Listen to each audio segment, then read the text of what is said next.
And welcome to Hannity tonight. We are at the end of a very busy day in the Washington swamp.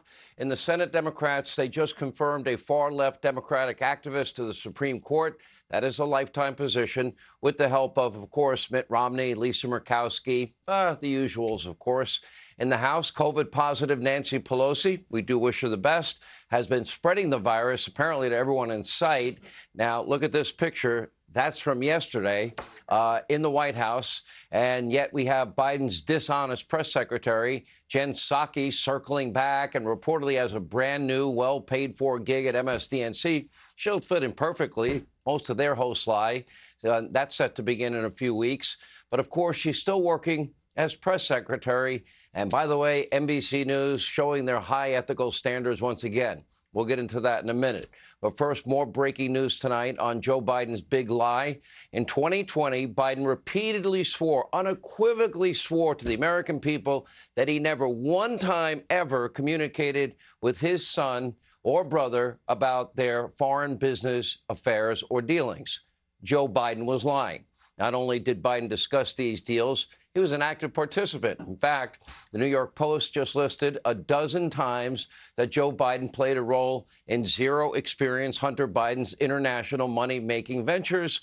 But the first is Joe's letter of recommendation. We detailed this last night. Not only did Joe write a letter of recommendation for the son of Hunter's Chinese business partner, he also sent the letter directly to the president of Brown University. And tonight we just learned, and we now know, that Biden wrote a second letter of recommendation for the other child of Hunter's Chinese business partner, this time to Georgetown University. Apparently, neither got in. So much for the impact of a Biden recommendation letter. Now, Hunter also acknowledged in 2019 in The New Yorker that he and his dad once discussed Hunter's job on the board of Burisma Holdings. So who's telling the truth? As vice president, Joe was also introduced to at least one of Hunter's business partners during their 6-day trip together through Asia on Air Force Two. That's when he met with President Xi. And meanwhile, in text messages retrieved from Zero Experience Hunter's laptop from hell, well, Hunter Biden complained that he had to fork over half of his earnings to, quote, pop. And let's not forget about this picture of the pair with Hunter's favorite Kazakh oligarch. That's the same oligarch who sent Hunter's company over $100,000 for a brand new sports car. And here they're pictured together with Hunter Biden's Mexican business partners. In an email, Hunter complained to one Mexican associate he hadn't received anything of value after bringing, quote, every single person you have ever asked me to bring to the bleeping White House and the vice president's house and the inauguration. And by the way, here are Joe and Hunter golfing with Hunter Biden's main business partner, Devon Archer, who also served on the board of Burisma Holdings. Now, Archer has been convicted of fraud. And by the way, he will soon be reporting to prison. Joe Biden also reportedly met with Hunter's other business partner, Tony Bobulinski, who has since now identified Joe Biden as the big guy, as it appears on Hunter's laptop, and is set to receive a 10% payout from Hunter's foreign deals, in this case with a Chinese energy company.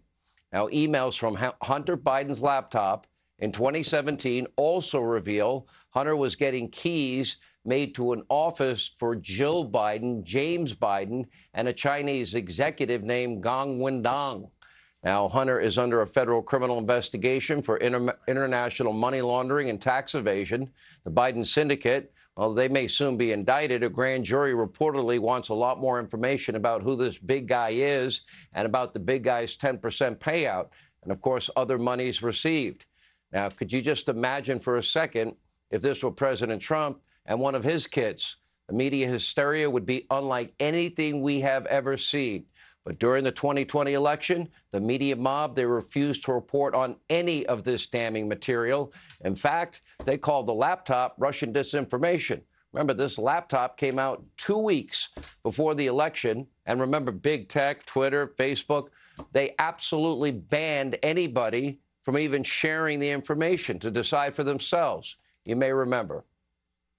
Federal authorities are now investigating whether recently published emails that purport to detail the business dealings of Joe Biden's son are tied to an ongoing Russian disinformation effort. Recently published emails that purport to detail the business dealings of Joe Biden's son are actually part of an ongoing Russian disinformation campaign. Hunter Biden, this laptop that intelligence officials have warned is likely Russian disinformation. To me, this is just classic textbook Soviet-Russian tradecraft at work. CNN reported on Friday that U.S. authorities are seeing if those emails we just talked about are connected to an ongoing Russian disinformation effort.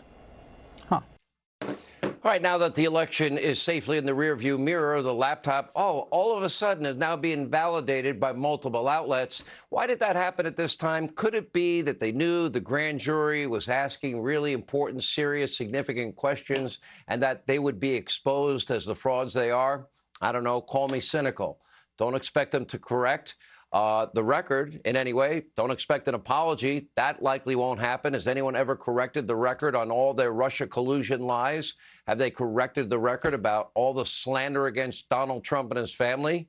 Now, they know they buried this scandal. They know they wanted to help get Joe Biden elected, and they're not sorry about it, and they're not going to act sorry about it. They'll just move on to the next lie. For example, remember the recent hysteria over the Trump phone logs? Remember that? This all turned out to be false. Take a look. Tonight, 7 hours and 37 minutes missing. Logs given to the January 6th committee show that gap in the former president's phone records. Was there a burner phone? 7 hours makes the 18 minutes of erased Oval Office tapes around Watergate look like a game of patty cake. A single call between 11:17 a.m. and 6:54 p.m. That, of course, is the entire window of the insurrection. Seems we need to know who Donald Trump spoke to over that missing 7 hours and 37 minutes, and crucially, what they talked about and why he wanted to hide it. This astonishing 7 hour and 37 minute gap, you and I go back to the 1970s in Watergate, it was only an 18.5-minute gap.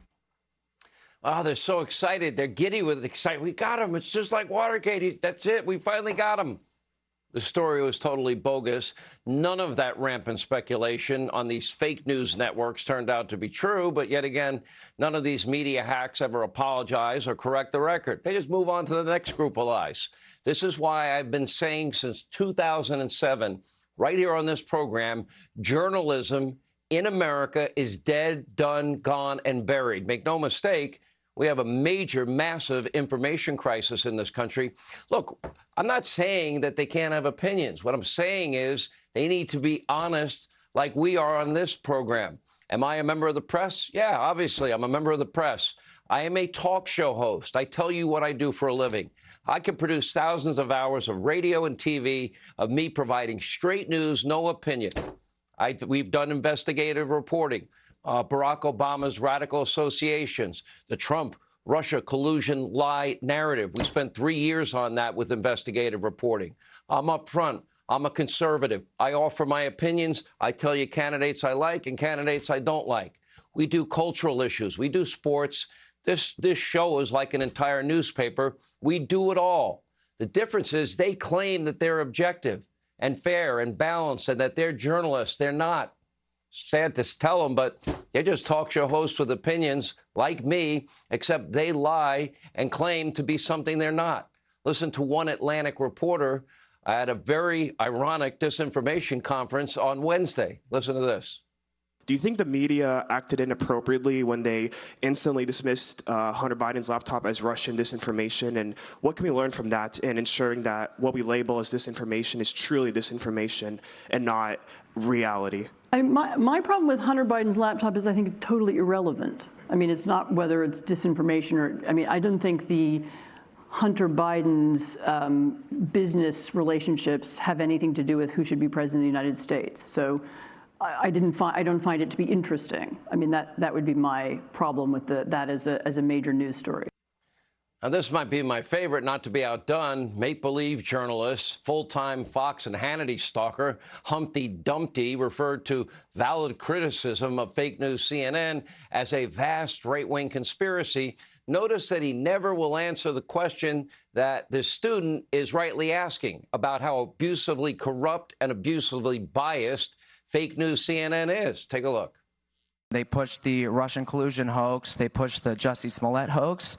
They smeared Justice Kavanaugh as a rapist, and they also smeared Nick Sandmann as a white supremacist. And yes, they dismissed the Hunter Biden laptop affair as pure Russian disinformation. With mainstream corporate journalists becoming little more than apologists and cheerleaders for the regime, is it time to finally declare that the canon of journalistic ethics is dead or no longer operative? All the mistakes of the mainstream media, and CNN in particular, seem to magically all go in one direction. Are we expected to believe that this is all just some sort of random coincidence, or is there something else behind it? It's too bad. It's time for lunch. You have 30 seconds. No, I mean, Brian. there's a clock that says 30 seconds. But I think my honest answer to you, and I'll come over and talk in more detail after this, is that I think you're describing a different channel than the one that I watch. But I understand that that is a popular right-wing narrative about CNN. That student was 1,000% right on every issue fake news CNN got wrong. And little Humpty Dumpty, he sat on a wall and he had a great fall and he couldn't answer the question. Never forget, the Russia collusion was 3 years of conspiracy theories and lies and a hoax. What he said about Justice Kavanaugh was true, and he wasn't a rapist. Fake news CNN ended up paying high school student Nicholas Sandmann a ton of money after they viciously smeared him on their network. That's not a right-wing narrative. Humpty, that's called a fact, something you don't know anything about, which brings us to MSDNC.